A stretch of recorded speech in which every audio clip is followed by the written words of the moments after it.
श्रीपादराजं शरणं प्रपद्ये। सद्गुरुनाथ परमपिता परमात्मा श्री गोपाल बाबा महाराज की जय। शंकर भट्टाचे ट्रेनिंग नंबर 4। शंकर भट्टास हे चौथे ट्रेनिंग दिले पळणी स्वामींनी आणि सर्वात मोठे ट्रेनिंग आहे। यामध्ये महावतार बाबा, लाहिरी महाशय, हनुमंत, साईनाथ, शिर्डी, टेंबे स्वामी, रामकृष्ण परमहंस, श्री गुरु नरसिंह सरस्वती स्वामी महाराज, स्वामी समर्थ सर्व सविस्तरपणे शंकर भट्टास पाहावयास मिळाले। वल्लभदासाकडून शंकर भट्ट पुढील प्रवासास निघतात आणि विचित्रपुरातील विचित्र प्रसंगातून केवळ श्रीपाद श्रीवल्लभ कृपेने बाहेर पडतात। सोबत माधव नंबुद्री येतो।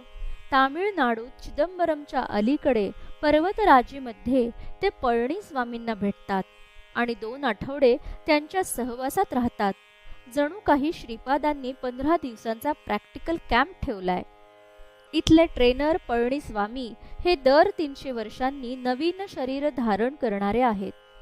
शंकर भट्ट पळणी स्वामींकडे येतात तेव्हाही पळणी स्वामींना आताचे शरीरास 300 वर्ष झाल्यानं नूतन शरीर प्रवेशाची श्रीपादांची आज्ञा झालेली असते। भेट होताच पळणी स्वामी ॲटॉमिक सायन्स, त्यातून सगुणोपासना, चतुष्पाद गायत्री, 2 4 9 8 ची फोड, हिमालयातील ब्रह्मकमळांनी श्रीपादांची पूजा असं बरंच काही ज्ञान देऊन श्रीपाद श्रीवल्लभ पिठापुरात अवतरण्यापूर्वी 108 वर्षांपूर्वी म्हणजे 1212 साली चिदंबरम क्षेत्रात मानवी शरीरात येऊन गेल्याचे सांगतात।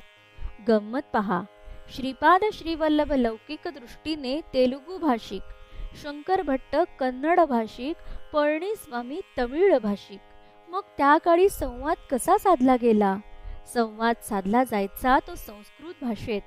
आजचा आशिया खंड हा पूर्वीचा भारत खंड होता आणि राष्ट्रभाषा होती संस्कृत। आज भारतात नसलेल्या नालंदासारख्या विश्वविद्यालयात जगभरातील लोक संस्कृतमधून संबोधन करीत, तर पळणी स्वामी यावेळी 10 दिवसांच्या समाधीत जातात व सूक्ष्म रूपात कुरवपुरात श्रीपादांसमवेत राहतात। ही तारीख होती 25 मे 1336।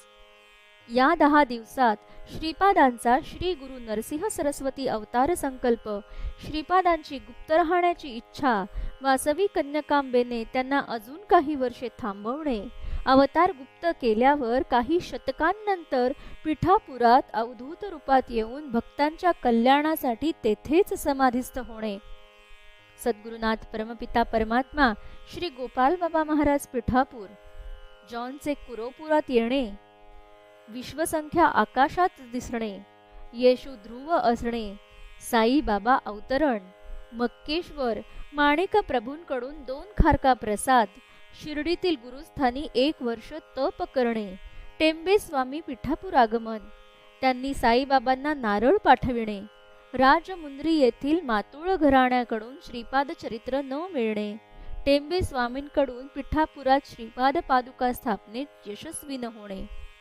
साईनाथ द्वारकामाई मध्ये 3 दिवस समाधिस्थ होऊन कलकत्त्याला दक्षिणेश्वरी येणे, श्रीपादांनी स्वामी समर्थ अवतार समाधिस्थ करून मल्लिकार्जुन शिवलिंगातून कलकत्त्याला दक्षिणेश्वरी येणे आणि कन्यकांबेसह साईबाबांमध्ये श्रीपाद निक्षेपित होणे, माधव नंबुद्रीचे सूक्ष्म रूपात कुरवपूर क्षेत्रात श्रीपाद आणि नागलोक दर्शन असे भले मोठे प्रात्यक्षिक आणि अनुभूती शंकर भट्टास पळणी स्वामींच्या द्वारे श्रीपादांनी दिली। एकूणच शंकर भट्टांचे चरितामृत लिहिण्यासाठी जडणघडण होण्यात पळणी स्वामींचा रोल खूप मोठा आहे। लौकिक अर्थाने श्रीपाद श्रीवल्लभ 1340च्या सुमारास जरी कुरोपूर क्षेत्रात आले असे वाटते, पण तसे नाही। श्रीपाद श्रीवल्लभ आधीपासूनच तेथेही होते। जसे श्रीपाद श्रीवल्लभ पिठापुरात होते तसेच ते गाणगापूर, नरसोबाची वाडी, औदुंबर येथेही होते। काही कालावधीनंतर श्रीपाद श्रीवल्लभ मर्जीनुसार ते संदर्भ देखील प्रकाशित होतील, कारण पळणी स्वामी सांगतात की 108 वर्षांपूर्वी श्रीपाद मानवी शरीरात चिदंबरम येथे आले होते। सुमती महाराणी सांगतात की 100 वर्षांपासून दत्तप्रभू श्रीपाद वल्लभ रूपात दर्शन देत आहेत. आपल्याला उपलब्ध ग्रंथ आणि आपली तोकडी आकलन शक्ती हे संदर्भ जाणण्यात असमर्थ आहे हे निश्चित. हिराचंद गोपालचंद कोठारे. दिगंबरा दिगंबरा श्रीपाद वल्लभ दिगंबरा.